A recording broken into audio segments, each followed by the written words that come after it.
Hello दोस्तों, राम राम, नमस्कार, प्रणाम। मेरे यूट्यूब चैनल में आप सभी का स्वागत है। सो गाइज मैं गाने जा रही हूँ, बहुत ही प्यारा है नाच गीत। तो वीडियो को पूरा देखिएगा, फुल वॉच करके देखिएगा, तभी आनंद आएगा गीत का। बहुत ही प्यारा है आज का ये गीत। और एक लाइक ना करना भूले और चैनल को सब्सक्राइब करिए। चैनल पर नए हैं तो चैनल को जरूर सब्सक्राइब करिए और एक लाइक करिएगा। सो गाइज देर ना करते हुए शुरू करती हूँ आज की ये नाच गीत, और सुनिएगा। शुरू करती हूँ। कोई ऋण बेचेली करे मुआ बहिनी, लेना ले तू ना। कोई ऋण बेचेली करे मुआ बहिनी, लेना ले तू ना।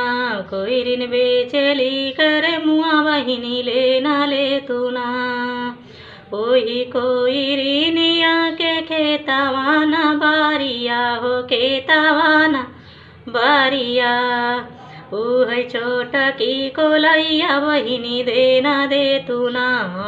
है छोटकी कोलैया बहिनी, देना दे तू ना। कोई ऋण बेचेली करे मुआ बहिनी, लेना ले तू ना।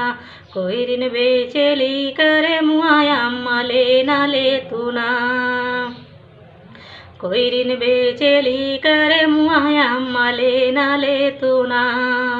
ओही कोई ऋणिया के बागना बगीचा हो, बागना बगीचा। ओह छोटकी ने बुलवा अम्मा, देना दे तू ना।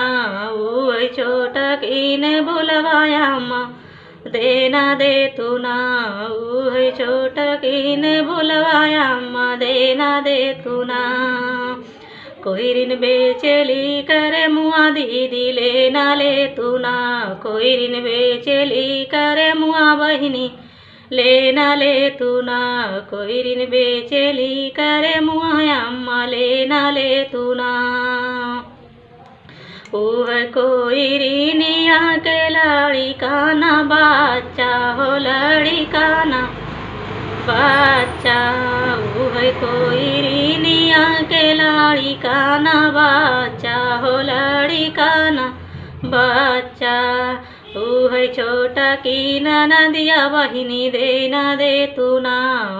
है छोटकी ननदिया अम्मा, देना दे तू ना। है छोटकी ननदिया अम्मा, देना दे तू ना। कोई ऋण बेचेली करे मुआ अम्मा, लेना ले तू ना। कोई ऋण बेचेली करे मुआ बहिनी, लेना ले तू ना। कोई ऋण बेचेली करे मुआ अम्मा, लेना ले तू ना। है कोई ऋणिया के गैया ना भैसिया हो, गैया ना भैसिया। है छोटकी पड़िया बहिनी, देना दे तू ना। है छोटकी पड़िया बहिनी, देना दे तू ना। कोई ऋण बेचेली करे मुआ बहिनी, लेना ले तू ना। कोई ऋण बेचेली करे मुआ अम्मा, लेना ले तू ना। कोई ऋण बेचेली करे मुआ बहिनी, लेना ले तू ना। सो गाइस वीडियो कैसी लगी कमेंट में ज़रूर बताना, एक लाइक करना ना भूले। तो मिलते हैं नेक्स्ट वीडियो में। आज के लिए राम राम, बस इतना ही। So thank you so much.